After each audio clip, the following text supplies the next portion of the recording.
पूर्णिमा, actually दरअसल मैं आपसे और जितने हमारे साथ गेस्ट हैं उनसे एक बात करना चाहती हूँ। जाहिर तौर पे देखिए, सबसे पहले तो भारत की जो शक्ति है, सैन्य शक्ति, उस पर किसी को कोई डाउट नहीं है, पाकिस्तान को भी नहीं है, पूरे देश को भी नहीं है।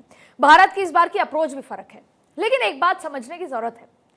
अभी तक जब जब टेररिज्म अटैक हुआ भारत पे, अमेरिका पे भी हुआ, अमेरिका ने उसका ऐसा मुंह तोड़ जवाब दिया कि दोबारा हिम्मत नहीं होती है अमेरिका जैसे देश पर आंख उठाने की।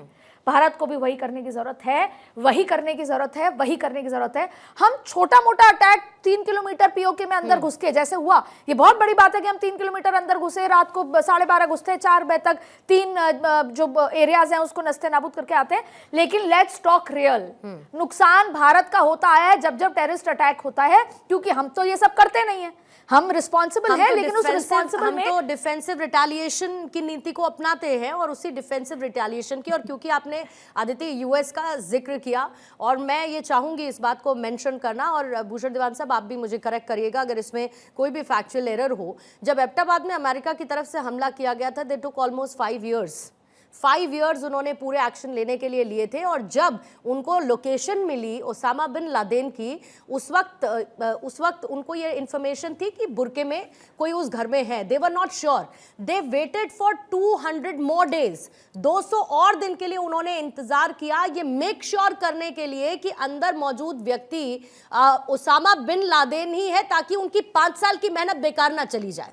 लेकिन उन्होंने भी वो स्ट्रैटेजिक प्लानिंग की, इंतजार किया, 200 दिन तक इंतजार किया और उसके बाद उसे मार गिराया।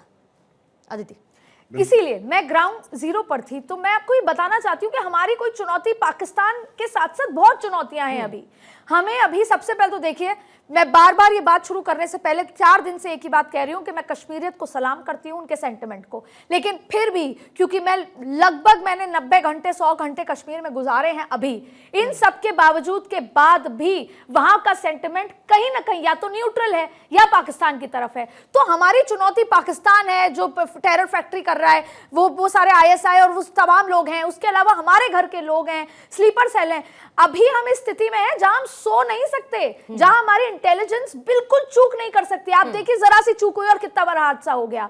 जरा ये 1.5 साल से हमारे यहाँ घूम रहे हैं, इतने सारे अंजाम दे चुके हैं। तो कई बार इंट्रोस्पेक्शन की इसलिए जरूरत है कि भारत अपने आप को तीसरी अर्थव्यवस्था तो बना रहा है, पर क्या ऐसे बना पाएगा कि हम सब कुछ छोड़कर अभी पिछले 10 दिन से एक ही चीज में लग गए हैं? तो अभी तो ग्रोइंग इकोनॉमी को, ग्रोइंग भारत को बहुत मोर्चे पर लड़ाई करनी है। अभी तो इंटरनेशनल लेवल पर भी किसी भी अंतरराष्ट्रीय भारत के साथ दोस्ती भले ही करना चाहते हैं, पर भारत को बढ़ता हुआ हर कोई नहीं देख सकता, इंक्लूडिंग अमेरिका नहीं देख सकता। इसीलिए अदिति, जब मैंने इससे पहले सवाल पूछा था कि क्या उनके अपने कोई वेस्टेड इंटरेस्ट है, हिडन एजेंडाज हैं, जब आप इंडिया को पुश करते हैं, जब आप कहते हैं कि आप आगे बढ़िए, हम आपके साथ हैं, क्योंकि ये तो प्रैक्टिकल फैक्ट है भूषण सर।